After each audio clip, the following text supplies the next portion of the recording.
a little bit today about a choke and what a choke is. I always talk about pumping the primer and pulling the choke and pulling the rope until it pops, all those steps.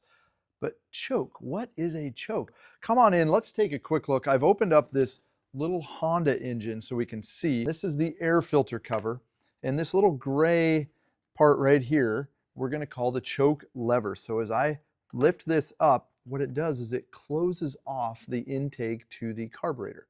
Boom, okay, it's closed off.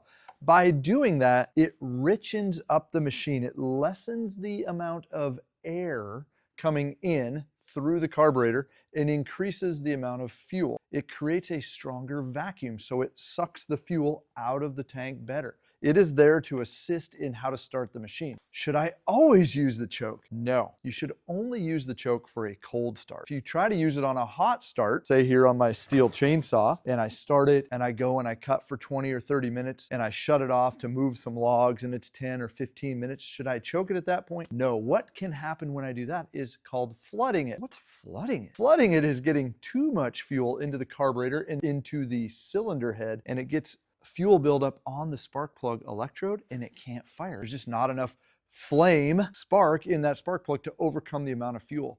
It's not that when we're running a machine, we're dropping raw fuel, like little eyedroppers of fuel into the cylinder. We're actually putting this real fine mist, and that mist is what's super combustible when we have gas and air together at the right ratio. So should I choke my machine when it's warm? No. Generally speaking, if it's been over a half an hour, it's probably cooled down enough that you're gonna have to use the choke. Realistically, mid-cut, stop, do 5-10 minutes worth of work, turn it back on, pull the rope, go to work.